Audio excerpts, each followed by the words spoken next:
Hey there, sports history fan. This is Arnie Chapman, aka the Football History Dude, and I'm here to help you finish your Christmas shopping list and let everyone else over there stiff-arm their competition while trying to fight off that tryptophan on Turkey Night. Now, what we did was we partnered with Rochester Sports Autographs, the largest JSA authenticated autograph distributor in the United States, where you can get up to 75% off over 30,000 autographed sports collectibles during this holiday season. They have something for everyone. But how is RSA able to offer such great deals on JSA authentication, you ask? Well, they do this by making deals directly with athletes so there are no extra markups, and they choose to then pass that savings on to you, the customer. Now, all orders from Rochester Sports Autographs are top quality and shipped to your door with top authentication and a money-back guarantee. But hurry up because customers are so stark raving mad for RSA that memorabilia sells out daily. All you have to do is head over to shoprsa.com/SHN. Again, that's shoprsa.com/SHN. So don't wait to bring home your favorites and own a piece of sports history for you and the loved ones on your shopping list this holiday season. Now it's time to take a sports break, a look at sports history on a daily basis. Hello, my friends of sports history. This is Darren Hayes of the Sports Jersey Dispatch podcast. Welcome once again to the Pig Pen, your place for all things great in sports history, and welcome to your sports break for this November 12th, as we will go through some of the greatest events in sports history that happened on a date of November 12th, the athletes that performed them, and the uniform numbers that correspond to those great athletes for some great memories. But before we do, let's make sure that you are aware that you can send us feedback at any time. We have an email address, pigskindispatch@gmail.com. We'd love to hear from you, the good, the bad, the suggestions for how to get better, and anything that you want to talk about in sports history. We'd be glad to be there and answer each and every email that is sent. Now your uniform numbers for this November 12th that we'll talk about are number 35, 30, 19, 1, 2, and 3, 21, 47, 13, 10, 19, and the number 12. November 12th, 1892, Pudge Heffelfinger received a $500 payout to become the first professional football player in Allegheny Athletic Club Association's 4-0 win over the Pittsburgh Athletic Club. Yeah, he definitely made a difference in that game. And it wasn't until years later, just recently actually, that folks realized that he was the first paid player. It was documented in some ledger books that were found from the Allegheny Athletic Club. And, they're in the Pro Football Hall of Fame now. Very famous. Before, it was thought that John Brailier, who received like a $10 fee for quarterbacking at Latrobe, was the first paid player. We've got some great stories over on Pigskin Dispatch for this November 12th on Pudge Heffelfinger and that first professional payout. We'd love to have you go over there and visit them when you're done here. November 12th, 1950, number 35, Gene Roberts. He set a New York Football Giants rushing record of 218 yards back in that day against the Chicago Cardinals. November 12, 1952, the Philadelphia Athletics pitcher Bobby Shantz, number 30 was on his jersey, while he won the American League Most Valuable Player Award. November 12, 1958, pitcher Bob Turley, wearing number 19 of the New York Yankees in pinstripes, while he won the Cy Young Award that year.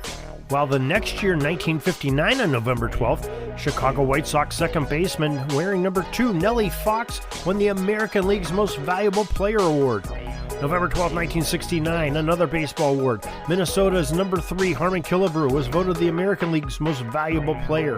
In 1975, on the 12th of November, the New York Mets number 41, the great pitcher Tom Seaver, won his 3rd Cy Young Award in his career that day.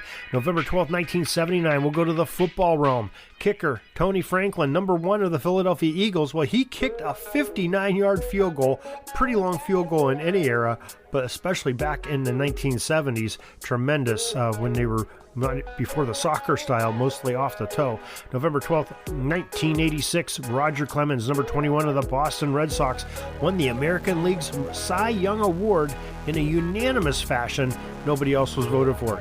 November 12th, 1991, Atlanta Braves, Tom Glavine, number 47 on his jersey, won the National League Cy Young Award. And November 12th, 1995, Dan Marino, wearing number 13 for the Miami Dolphins at quarterback, Well, he broke a record of the Minnesota Vikings signal caller, number 10, Fran Tarkington, NFL's all-time passing yardage mark of 47,003 yards. Now, that wasn't that long ago, 27 years ago. Now, you have Tom Brady that just broke the 100,000 yard mark. That's totally amazing. He's more than doubled the eclipse of what that record was back in 1995. November 12th, 2012, Joe Sakic, number 19 of the Nordiques in the Avalanche fame. Matt Sudin, number 13, playing much for the Maple Leafs and the Canucks, as well as some other teams. Pavel Bure, number 10 of the Canucks and the Panthers, among others. And Adam Oates, number 12, Bruins and multiple other teams and multiple other numbers. I believe he also wore number 77 during his career.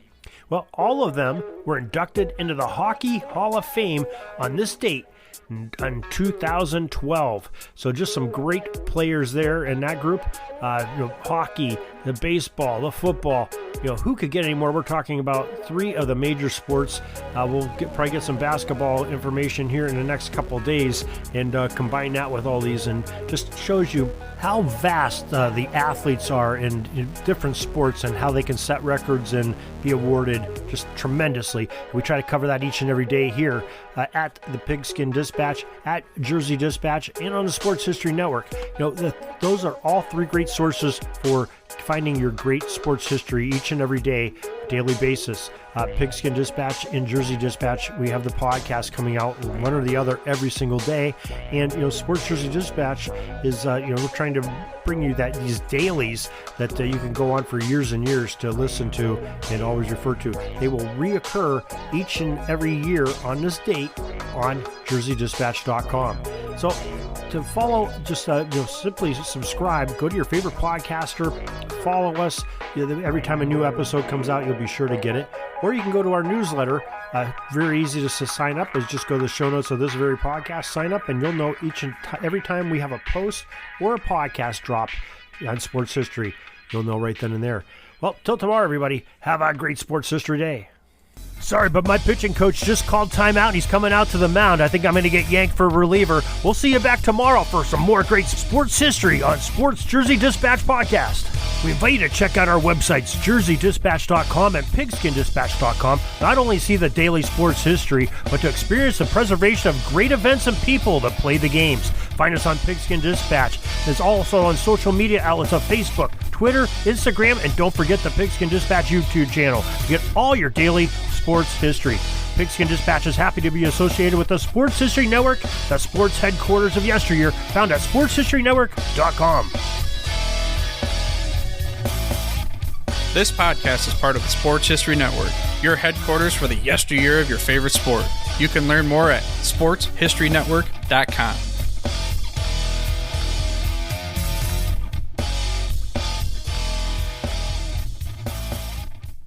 Hey there, sports history fan. This is Arnie Chapman, a.k.a. the Football History Dude, and I hope that you enjoyed this recent episode presented by the Sports History Network and were able to learn some good old-fashioned sports history knowledge nuggets. I started the Sports History Network back in 2020 with the mission to help podcasters find a community of like-minded sports history nerds, as well as helping aspiring podcasters to start their own shows. We have a little bit over 30 shows on the network right now covering all sorts of sports history, but as far as I'm concerned, we're just at the toothpick in the ocean moment, that can't even figure it out because there's so much more coming. We wanted to create the ultimate headquarters for sports yesteryear, starting with Podcast Network and our website, but we're going to continue to move into other mediums as well. And here's the cool part, because we want you to be part of our team. So if you're interested in starting your own podcast, or maybe being a guest on one of our shows, or who knows, maybe even writing an article for us over on the website. Seriously, all you gotta do is reach out to us on the contact page over at sportshistorynetwork.com. You can be as technologically savvy as a Neanderthal tapping on a stone trying to figure out this whole hieroglyphics thing back in the day. Again, it doesn't matter, because even if you don't understand the whole podcast space, we have a production team that can pretty much help you out with doing everything. All you gotta do, head over to sportshistorynetwork.com, head to the contact page, fill it out. That message goes right to me, and I'll reach out to you as soon as I can. But for now, dude, I'm through if you're through.